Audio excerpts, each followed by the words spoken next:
Idol, nakaka 100 reps ako sa 5 kilos. Dapat ba mag-ano na ako? 15 kilos.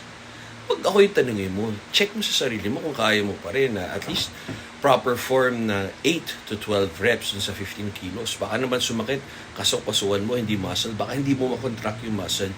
Kasi karamihan na nagmamadali, nagagawa nila exercise pero hindi nila nakocontract yung muscle. Wala yung mind-muscle connection.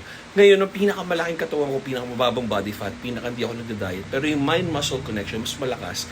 Kasi natitrain siya, yung neuro-stimulation niya, yung mga nerves, yung connection ng utak tsaka muscle, na-develop na through, how many years? 33 years of working out. Simula ako ng 13. Diba? Yung iba magpo-push-ups, 100 reps, pero hindi na-flex yung chest, ang na-flex lahat.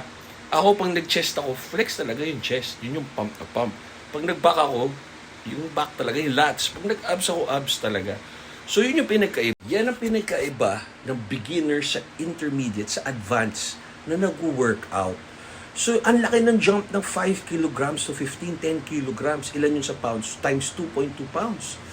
So, parang siya, 22 pounds yung dinagdag mo dun sa parang 11 pounds lang na binubuhat mo, lagpas 100%. Hindi siya advisable. Dagdagan mo na lang from 5 kilos to 7 kilos. Gradual lang. Tapos i-maintain mo yung reps.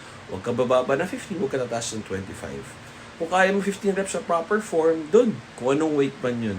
Na nakaka-function ka pa, di ka nilalagnat, hindi parang napunit yung muscle. I hope nakatulong. Tama kayo, mali ako, not your doctor. Do what works for you. Happy, healthy guys. God bless.